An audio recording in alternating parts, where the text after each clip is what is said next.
Welcome back to The Explainer. I am so thrilled you're joining me today because, well, we're stepping way outside our usual earthly bounds. Today, we're unpacking a fascinating, highly imaginative dossier that details a newly discovered or maybe newly revealed spiritual planet known as the 10,000-year world. Now, whether you view this text as profound esoteric philosophy, a Taoist allegory, or just an incredibly rich piece of world building, the source material we're looking at today presents a staggering, meticulously detailed utopian reality. It's like a giant puzzle, and we're going to map out this complex conceptual universe together. Here's our literal travel itinerary for today. First up, the 10,000-year world itself. Second, its landscapes of eternal time. Third, the celestial inhabitants. Fourth, life, death, and reincarnation. And finally, the path to the realm. We've got a lot of ground to cover to understand this deeply complex ecosystem, so let's jump right in. Okay, Part 1. The 10,000-year world. To really get this realm, we first have to wrap our heads around its massive scale and its downright bizarre celestial mechanics, because, let me tell you, it completely defies our standard laws of physics. According to the text, the 10,000-year world is located exactly 3,480 light-years away from Earth. Now, in our physical universe, traveling that kind of distance would take millennia, right? But the source introduces this wild concept called negative universe speed. And at this negative universe speed, a traveler can cover that massive 3,480 light-year distance in just 58 minutes. 58 minutes! It's a staggering concept that represents a completely different dimensional framework for space and time.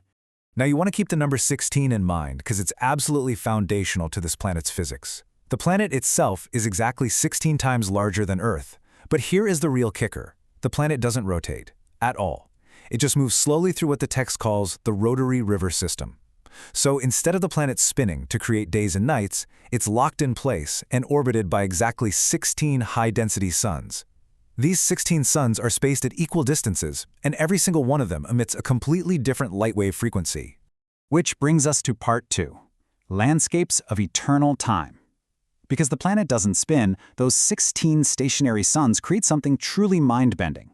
They basically lock the planet into permanent, highly distinct ecological zones based entirely on whichever sun is hovering above that specific region. Think about how this actually plays out across the geography. One of the suns emits what's called black light with heat, and this creates a zone of eternal night, but it isn't completely pitch black. The text vividly describes how animals, plants, insects, and even stones in this zone naturally emit their own bioluminescent colors. If you stood on a mountain there, the glowing landscape would look almost like you were standing on a skyscraper looking down at the scattered lights of a bustling city. Then, right next to that, is the dawn zone, forever trapped in mysterious, hazy morning clouds. Then the morning zone, where the sun is always just cresting the horizon. Birds are perpetually singing, and the dew literally never dries. And finally, the noon zone, featuring an eternal bright sun, cool breezes, and perpetually blooming flowers and abundant fruit. And within those eternal time zones, the terrain is just majestic. The planet boasts exactly 16 seas, each one the size of our Pacific Ocean, filled with crystal-clear, shimmering waters. The landscape is dotted with abrupt, majestic mountains and this sprawling network of abundant lakes, streams, and silver waterfalls. The sensory imagery in the source material is incredibly rich. It talks about mandarin ducks, dancing cranes, swirling dragonflies, jumping frogs, and the climate? Absolutely perfect. While there is rain, wind, and occasionally thunder, there is absolutely no hail or snow anywhere on the entire planet. All right, Part 3, the celestial inhabitants. Who is actually living in this bizarre, perfect setup? Let's shift our focus to the demographics of the planet and check out its so-called celestial beings. It is essentially the polar opposite of our lives here on Earth. Just look at this stark contrast. On Earth, our lives are pretty much defined by physical labor, marriage, building families, accumulating private property, paying for houses. In the 10,000-year world, absolutely none of that exists. There's zero physical labor, there's no marriage, no sex, and females do not give birth. There's no private property and no management class whatsoever. They live entirely naked, residing in diverse natural caves or hermit abodes rather than built houses. Instead of farming, they forage. The text specifically points out that they eat this magical 3,000-year-old ginseng fruit and drink pure mountain stream water. Their time is spent simply meditating or touring the beautiful landscapes. The text also gets highly specific about their physical appearance. These celestial beings are described as looking like a striking hybrid between Eastern and Western human features, making them exceptionally beautiful and handsome. Average height is right around 180 centimeters, which is about 5'11", with females being just slightly shorter. The text explicitly notes that there are no handicapped or disfigured individuals in this realm. Furthermore, their minds are perfectly clear. Every single inhabitant retains complete memory of all their past lives on Earth and other realms. Now, considering the planet is 16 times the size of Earth, the text states it could easily hold over 10 billion celestial beings, but the actual population is only about 100 million. To put that extreme scarcity into perspective, the source likens it to Earth having a total global population of just 6 million people. So it is a vast, uncrowded, completely silent utopia. Moving on to part 4. Life, death, and reincarnation. Because, surprise, this isn't a completely immortal utopia. Even these celestial beings have a lifespan. The flora and fauna grow incredibly slowly, taking 3,000 years just to blossom, and then another 3,000 years to actually bear fruit. And similarly, the celestial beings themselves live for a set amount of time, about 35,000 years. And what happens when they die comes down to one absolutely crucial concept: worldly thought.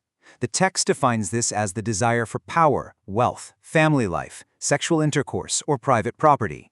But it also includes emotional attachments, like holding on to grief, hatred, and jealousy. Having or not having these worldly thoughts is the ultimate linchpin. It literally dictates a soul's entire cosmic trajectory. So, when a celestial being finally reaches the end of their 35,000-year life, they die sitting up. There's no mourning, the living don't grieve at all. The deceased's body simply turns into a column of light smoke and drifts away. And where does that smoke go? Well, it's a strict hierarchy based entirely on worldly thought. If they never had a single worldly thought, they ascend even higher, to the Elysium world. If they had a passing worldly thought, the smoke gathers right back together and they reincarnate back into the 10,000-year world. If they often had worldly thoughts, they get downgraded to the 1,000-year world. And if they had worldly thoughts and actually tried to put them into practice, boom, cast all the way back down to the mortal world, Earth. Which brings us to our final segment, Part 5, Path to the Realm. If you're currently stuck here in the mortal world, how do you actually get up there? Well, the text outlines a literal, step-by-step spiritual transit that a soul must undertake. Here is the exact journey it describes. Step 1. Your flesh body dies, and your spiritual body, which, by the way, still feels entirely intact with all its senses, enters a space tunnel.